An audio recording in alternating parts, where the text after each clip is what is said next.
are starting to do it on ourselves. The ideal place to put these turns out to be the back of the hand, just underneath the skin. And it can be useful for things like opening doors or storing health information. But is this something you really want to do? Leave your answer in the comments. The Bible explains what the mark of the beast is. And it shall be for a sign unto thee upon thine hand, and for a memorial between thine eyes, that the Lord's law may be in thy mouth. Christ hath redeemed us from the curse of the law, being made a curse for us. Subscribe to the longer version of the video. Leaders for Tomorrow said that he talked to central bankers who said that their goal is for them to eventually get CBDCs or central bank digital currencies implanted underneath our skin. But what was already ready around 2015 is the ultimate goal, what they really want. Apparently, I was told by a central banker, is, CBDCs looks like a small grain of rice. 24. This is sourced from End Time Headlines. UN Summit of the Future will set the stage for new global order in 2024.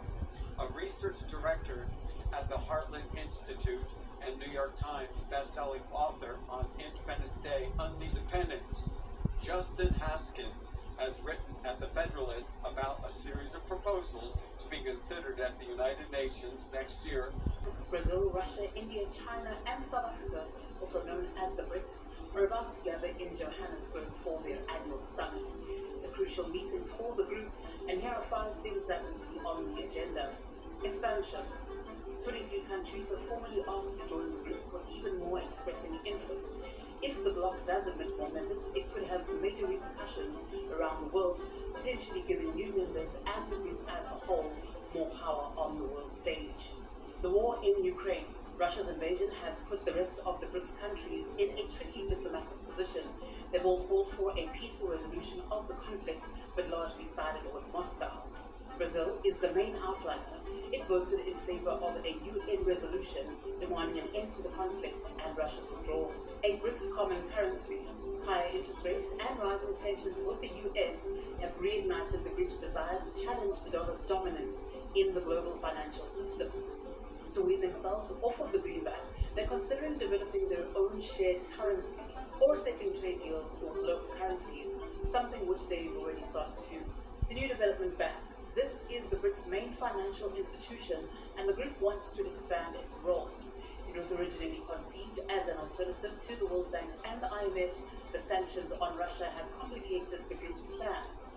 Now, there's talk of diversifying the bank's funding to sidestep Western sanctions and meet its original objectives. Food security. Recently, India has banned rice exports, while Russia has thrown out a deal protecting Ukrainian grain exports. That sent prices soaring, fueling concern of a global crisis. Talks on agriculture at the summit could play a key role in ensuring food security all around the world. Or is it a mirror? Or is it a window? Some would say all of the above. Whether originally meant as prophecy or allegory, to millions around the world, Revelation stands today as a divinely inspired roadmap for the end of days. The book of Revelation conveys exactly what's going to happen to the world in stages in the end times. To kick off these last days on earth, Revelation states that Jesus Christ will open a series of seals, unleashing the 4 horsemen of the apocalypse. The arrival of each of these horsemen will bring forth a unique and horrible judgment upon mankind that few will survive. There would be destruction, there will be plagues, there will be wars, there will become a time of tribulation like has never been before and will never be again since. And it all begins with the arrival of the white horse. In Revelation chapter 6, the Lord himself commands from heaven that this whole thing starts.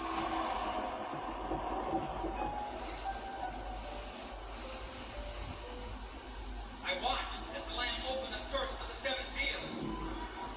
I looked, and there before me was a white horse. Its rider held a bow, and he was given a crown, and he rode out as a conqueror bent on conquest. The rider on the white horse represents the Antichrist, the world charismatic political leader. Scripture says he'll be the absolute deceiver, the father of all lies, and he will deceive the entire world into thinking otherwise. Not everybody who rides on a white horse is a good guy. It sounds like them, here comes Jesus. I don't think so. I don't think so. The Antichrist seeks to destroy God's people in an effort to clear the way for setting himself up as God. The emerging Antichrist's first step will be to unite the planet under his reign. You'll see the Antichrist taking over planet Earth, a one-world government, a one-world economic system, a one-world religion. With Europe united and globalization reshaping our political world, are these times already approaching?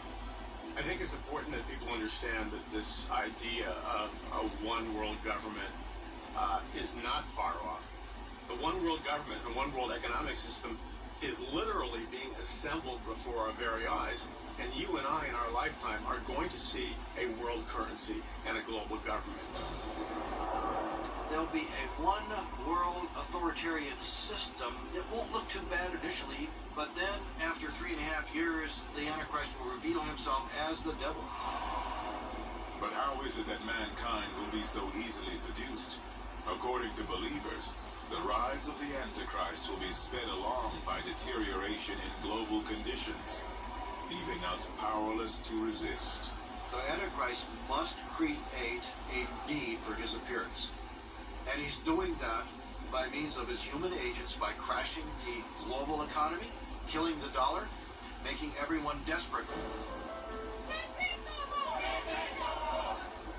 In December 2007, the world entered an economic spiral that has come to be called the Great Recession. With financial calamities like bank bailouts, housing bubbles, and the European sovereign debt crisis, some believe the stage has been set for the Antichrist's arrival. He will set the stage with economic collapse, with food shortages, with war and rumors of war, with every kind of disorder and chaos imaginable.